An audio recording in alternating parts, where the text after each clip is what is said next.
Okay, trampoline repair.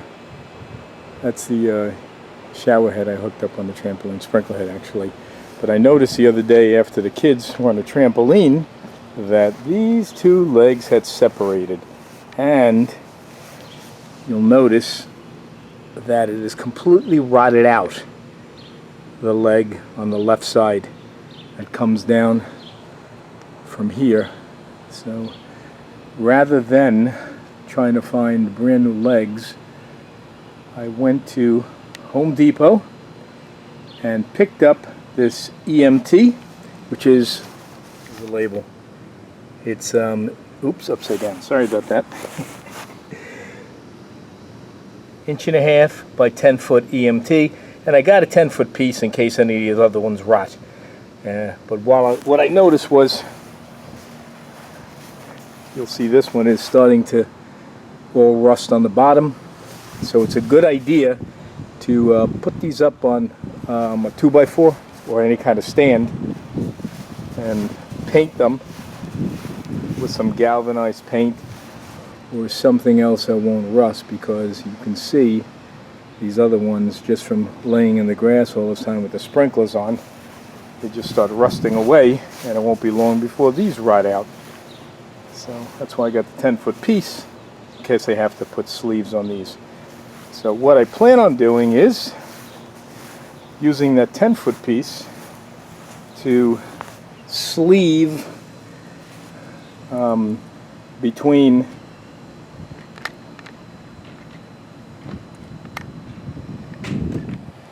recording. Alright, so what I'm going to do is I'm going to clean all this dirt out of here, because that's just going to rot it out for me if I don't get it out. Alright, I took my micrometer. You can have a digital one of these or an analog one of these. Doesn't make any difference. And you'll see it's 1.5 inch is the outside diameter. So when you do get a pipe, make sure that it will fit the 1.5 inch inside of the pipe you're picking up. So the pipe you're picking up, the inside diameter has to be greater than 1.5. Alright, so as far as how long to cut the sleeve, I'm going to keep it as far as I can in this direction because it's rotted all the way to the edge here. And I'm going to overlap it, probably in this case the whole pipe I'm going to cut at 3 feet. I'm going to overlap it all the way to here, give it extra strength. And then we're going to drill holes, probably 3 or 4 holes, and use self-tapping screws and connect the sleeve on here.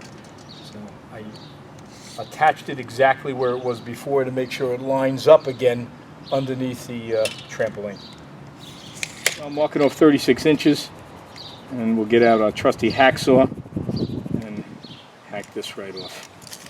So even though I'm going to put a sleeve over this, I'm going to try to get or prevent any more rust from forming. I just had a can of metallic gray paint in the garage, so that's what I'm using. Going to lift it up the rest of the way and get both sides, get everything underneath, just give it a chance to dry. So I cut this down and I put it on the grinding wheel to get the burrs off the edge. Then this end first. We'll slide this end on, and then we're going to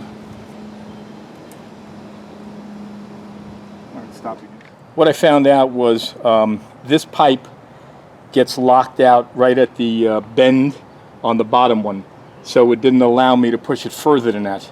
So because of that, it prevents me from going any further. I'm going to have to take another 3.5 inches off of this pipe in order to make it line up perfectly with the holes. I slid this on. What I'm going to do is, this way I know, I'm marking this. This way I know how far it extends in here when I drill my holes. So just about 12 inches. So I know that up to here is where this pipe is going to go. So I can drill anywhere on here. So we slid it in that end, slid it in this end, and now we're good to go. see. Just gotta give that a couple of shoves. When I let this down, the weight of it will cause that to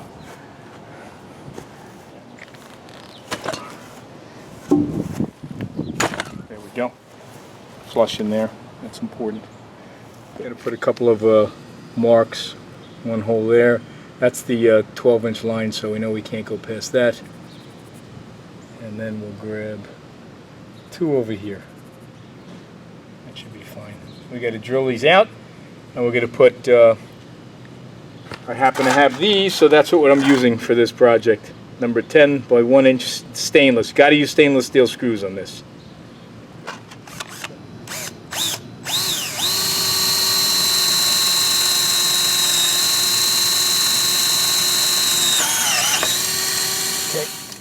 Yep.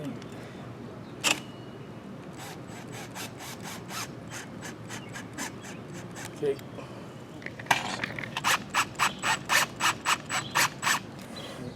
Just I always like to snug them down a little bit. Check on them. And I'm going to paint this, even though it's galvanized, for extra precaution. All right. Now I'm going around. Putting the 2x4 underneath the base. I'm getting my 2 sort of jack stands ready, and I'm going to paint the bottom of all these rails to prevent any further rusting. Something to keep in mind, I've already done repairs on these top rails also. Exactly the same principle, and these probably break more often from bouncing into them and bending them. So you can sleeve these in the same manner. We just sleeve the lower one. So painted these, got stands under this to let it dry, and just painted this one also. I gotta let these 2 dry, and then I'll paint the last 2.